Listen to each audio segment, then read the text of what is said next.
everybody. Welcome to this London Wine Competition Masterclass. So my name's Sara Muirhead. I'm a Master of Wine. I had the pleasure of judging at the London Wine Competition for the first time this year. I was really impressed with how the competition itself was run. The competition is somewhat unusual in that the quality of each wine that is tasted accounts for 50% of the total score, and then the packaging and the value each account for 25% of the final score. So actually the whole aim of the competition is to give a recommendation of wines that produce quality and in attractive and hopefully environmentally friendly packaging, and also of good quality, so appealing to the nose and the palate. So it's quite an unusual way of judging, but I thought it was very good. And the judges' scores and tasting notes and guidance and comments on packaging and value are relayed back to the producers, so it's quite a sort of dynamic approach. Anyway, so I'm delighted to present 5 of the entrants from this year's wine competition. Do please feel free to ask for any questions if you want any further advice, etc. Information. I will try to oblige. Some of the producers have been rather kept the information close to their chest and haven't sent me anything, so I am slightly limited.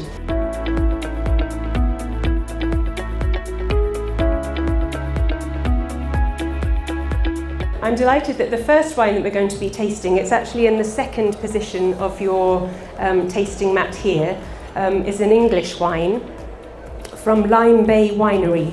It's the 2021 Chardonnay from Lyme Bay Winery, so it's an English wine. Do, as we're talking about it, feel free to sniff and taste away. It is slightly, well, the winery themselves do have some vineyards. They're based in Lyme Bay, which is near Axminster in Devon. This particular Chardonnay is in fact from 4 different vineyards in Essex. So although they have some of their own vineyards, they also source from different vineyards around the UK, and then are able to blend them together to produce the wines that they seek to produce. So this is obviously a still Chardonnay. They do also produce some sparkling wines there as well. But I thought it has a lovely, lovely balance, very fresh aromatics.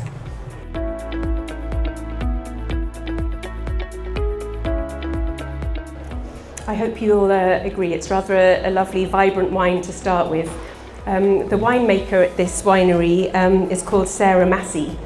She's a young female winemaker who trained at Plumpton College, and her first harvest was in 2016 at a winery in France.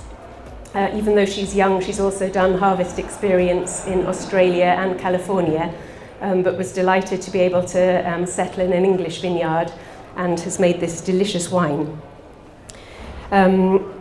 Because the grapes come from different vineyards in Essex, they're able to bring together different soil types, different microclimates, and to blend to produce a wine that I think has attractive freshness, but also some richness, and I think it's still lovely and attractive and youthful now, but I think will just mature very nicely in bottle for the next 6 years or so.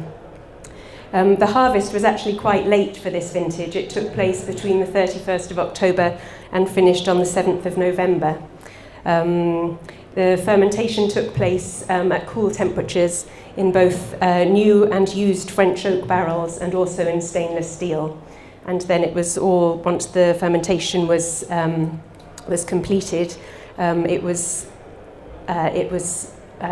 blended and then matured. And this wine actually underwent full malolactic fermentation, so changing the harsh malic acid into the softer lactic acid. So even though it's got really quite zingy, refreshing acidity, this is after the malolactic fermentation has happened. So it hasn't got a sort of really, really over creamy texture.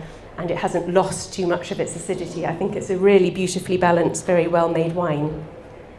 The wine was also matured on lees with a little bit of batonnage, which is sort of stirring up the lees, which helps to accentuate the flavours and the textures of the wine. Right. I think the 92 points, that's the sort of average score of all the judges.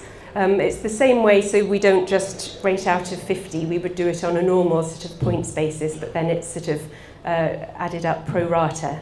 So it's the normal things. What does the wine look appealing in the glass? Are the aromatics clean and fresh and pure? Is it showing some development? Or contrarily, is it faulty, in which case a fresh bottle is sought if there is one available? Or is it, are there other sort of faults going on? But yes, a lot of it is also on the palate, obviously, and the sort of potential to age.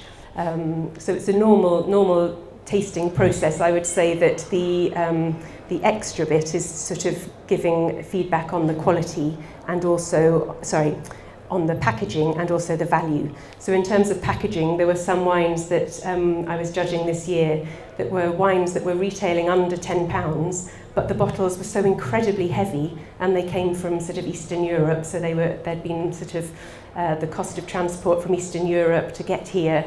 I think the cost of the bottles would sort of perhaps outweigh the cost of the wine, kind of thing. So it's that sort of thing. We also had a wine that was packaged in sort of cardboard packaging. So sort of one of these flat bottles that's made from thick toughened paper. So, but the wine tasted good. It was quite a cheap and cheerful wine, but actually we really liked the packaging, and so we gave it high scores for that. Does that help? Okay, great.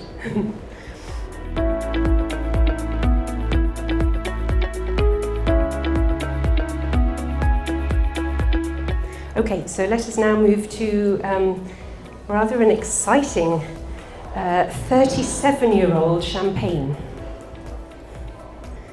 So it is the Besserat de Bellefon champagne, Brut Reserve from 1986. So this particular wine was, it says on the back label, it was disgorged in June 2022. So it's had an incredibly long time on its lees.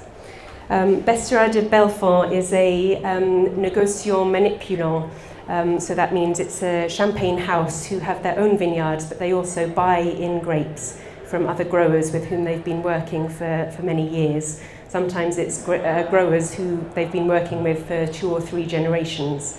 So they give advice on how they would like the grapes to be grown, when to pick, feeding back any new developments that the growers might otherwise not be aware of. According to the cellar master Cédric Thiebaud, he says of this particular wine, it's a champagne, but above all, it's a fine wine that has not been altered by time. The 1986 vintage has managed to find a balance between freshness, fruitiness, and vinosity without overpowering the wine's character and purity. So it certainly has a very distinctive sort of maturing/mature aroma and flavour to it, I think.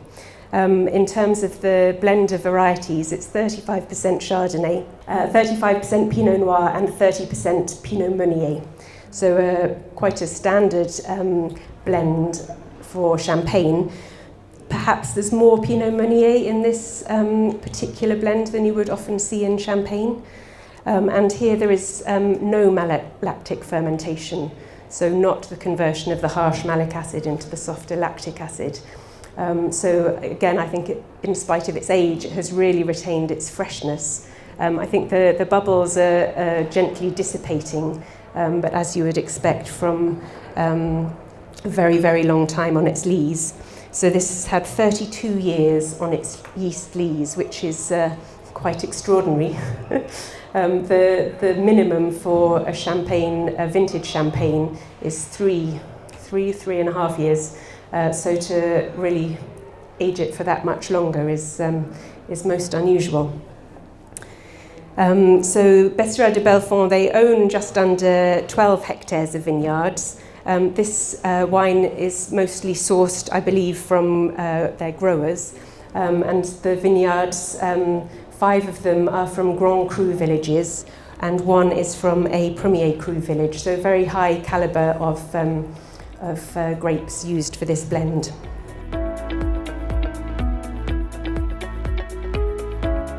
So it's certainly got some interesting sort of toasty, nutty, savoury almost, sort of mushroomy type flavours. Very, very interesting.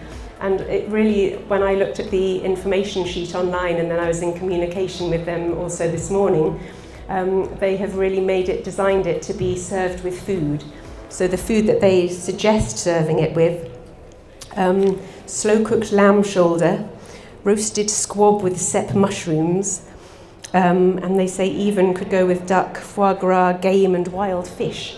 So it's really a sort of a wine that is for savouring with food rather than a sort of more lively, fresh aperitif style of champagne. Is it the oldest champagne you've ever tried?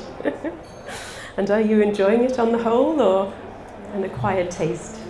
Just curious, this also won the highest quality score in London. Yes. I think 99 or 98. Mm-hmm.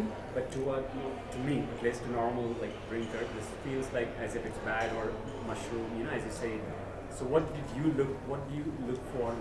How did you rate it, like real high quality, whereas for a normal drinker, right, it's offbeat little? It is, I would agree, it is a bit offbeat. But the flavours are of sort of maturing, evolving grapes rather than being faulty. So you don't get any nasty, musty, cardboardy notes. It's interesting, sort of umami type notes, sort of earthy, mushroomy, and still lovely freshness on the finish. It's very, very evolved, so it's not to everybody's taste. And it is apparently £295 a bottle. Just for reference. So I omitted to say the first wine was £22 a bottle, approximately, £24 a bottle. So it is quite a price tag, but the cellar master still feels that the wine has youth in it and shows a very fresh profile. They think there's still a sort of 5 to 8 year drinking window when it will sort of predictably stay at this sort of stage of evolution, and then after that they sort of have to wait and see. But I remember trying this when I was judging and thought, well, it's a very acquired taste, but it's quite incredible as well. And they have 4 of these reserve collections on release at the moment. I asked if the 1986 vintage was ever released, and they said no, it was first released in 2019. So I think, ooh, okay. So it's an interesting style. When I looked up the quality of the vintage, it seemed to be sort of on the whole sort of 2 to 3 stars out of 5 in Champagne, so not the most iconic. So I was quite surprised, but I think it's a very lovely, interesting, mature wine.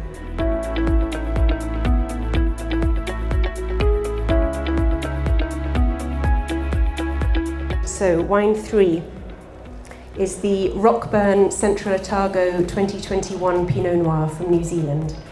Right, so Rockburn is an exciting 30-year-old wine estate. It was set up in 1991 and started as a hobby vineyard, which then was sort of went to greater success when in 2005 Malcolm Rees-Francis joined as winemaker, and he was from Felton Road vineyard in New Zealand.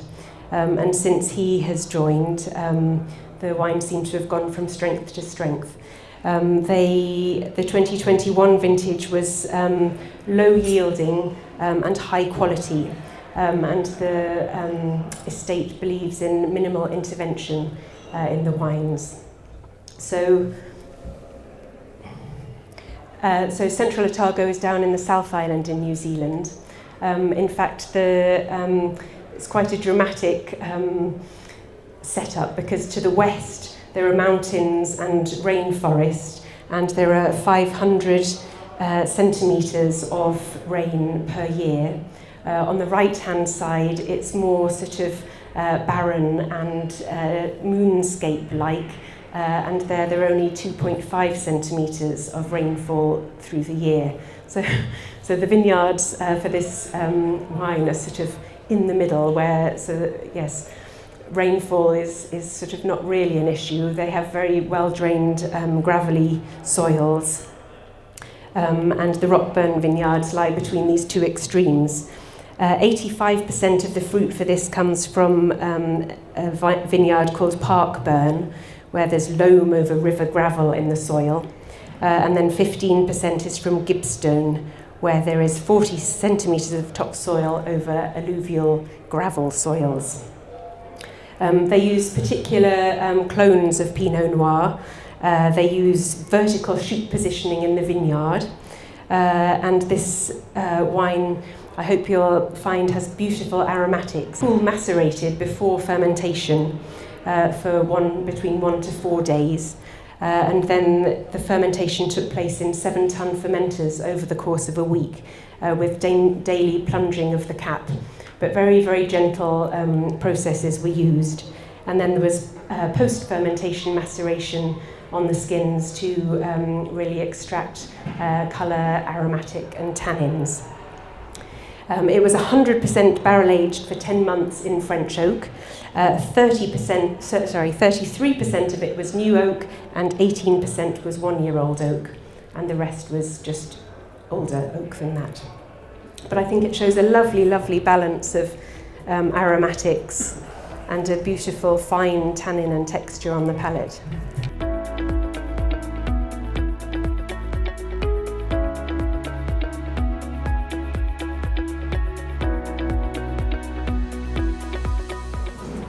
13%. Yes, it does feel a little warmer. Yeah, it feels warm, but it feels a bit closer to 14. Yes, the label does say 13. So this wine retails for about £37 a bottle.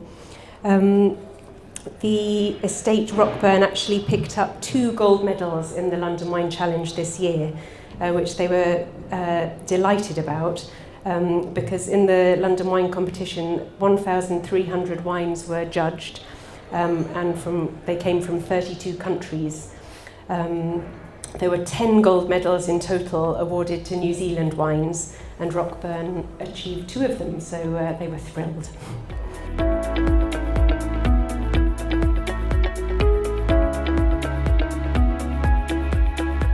We had been hoping to show the San Sebastião RESERVA Syrah, but actually it is not the RESERVA that has been received.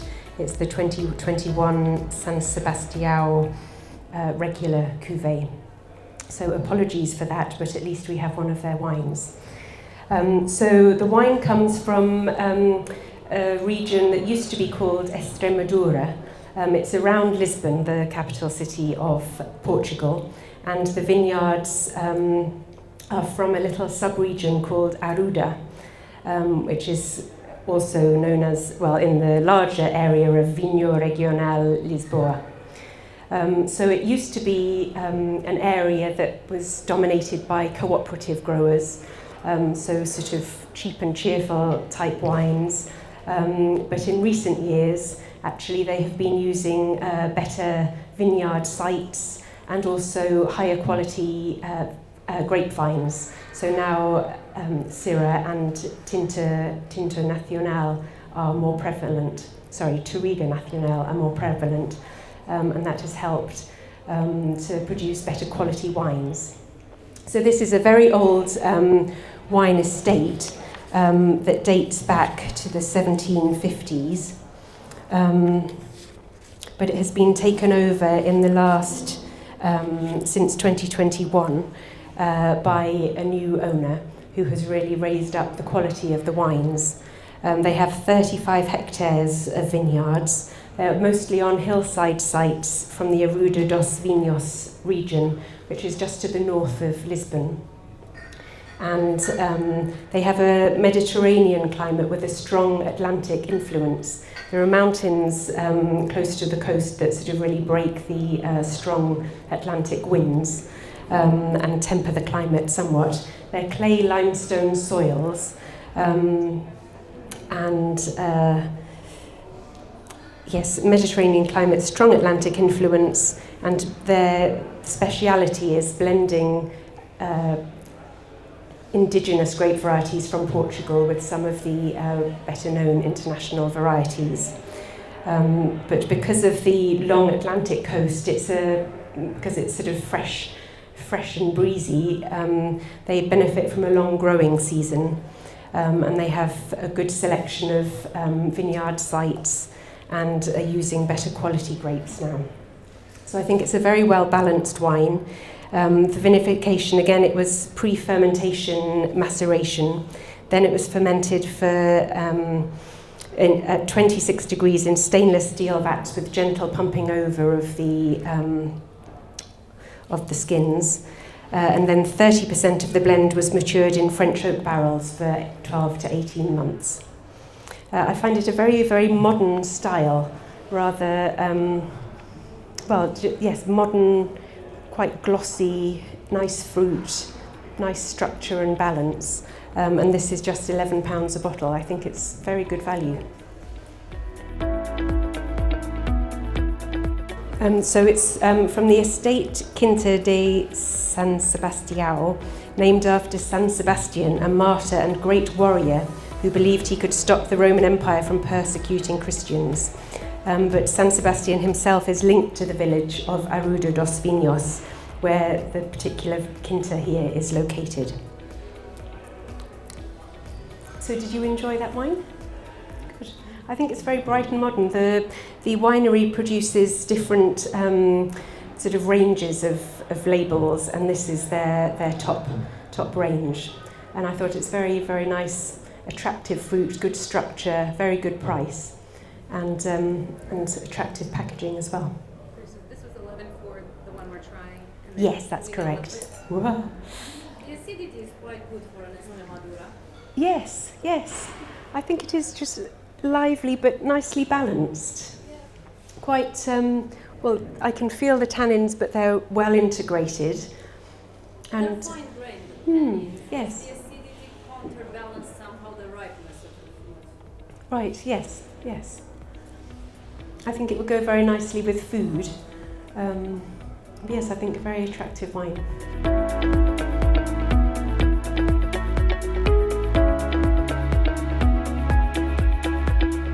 So here we have the PIRRAMIMMA small barrel matured aged TAWNY from McLaren Vale in South Australia, and it's made by Jeff Johnston. They're a family, one of the oldest family-run estates in Australia. This is the fourth generation. Jeff Johnston, and now his son is working at the estate as well. They produce a full sort of range of wines, from still wines to these interesting fortified wines. So the wine is aged, I believe, this is what I wasn't able to absolutely nail on the head. I understand it's Syrah and Grenache, but they didn't get back to me and I don't know for sure. But the wines are, I believe, aged in small oak barrels, and the idea is that they're sort of topped up a bit like a Solera system that you would get in Jerez, in Sherry region in Spain. And they just gently sort of have this sort of gentle oxidation going on, and they're sort of topped up with newer wines, but the old wines are sort of still there at the bottom of the barrel, and then the wines are refreshed, and it's all very interesting style, sort of making intense sort of nutty, toasty, very nutty, toasty styles of wine like this. So the wine is, the fermentation is stopped by the addition of brandy spirit, so it retains its sweetness, and then it is left to sort of have this very slow oxidative maturation process.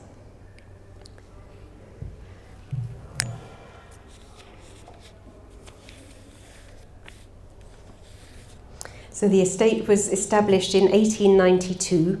It is still family run and family owned. They've made handmade fortified wine since 1920, and their ancient cellar system dates back to the early 1900s. It's all estate grown fruit. And yes, considering the evolution of the Australian wine industry, until the 1960s, 80% of Australian wine production was centred around these fortified styles of wine. So this aged tawny is made in a similar way to aged tawny port, but you're not allowed to make any reference to port style on the label, and spends years in oak barrels before being bottled and released. So Australian aged tawnies can actually be produced in any region in Australia. There's no sort of equivalent to appellation contrôlée kind of thing. The other style that is also famous is the muscats of Rutherglen, that are also made in this similar style. But I think it's a very interesting wine. So this one is 19.5% alcohol.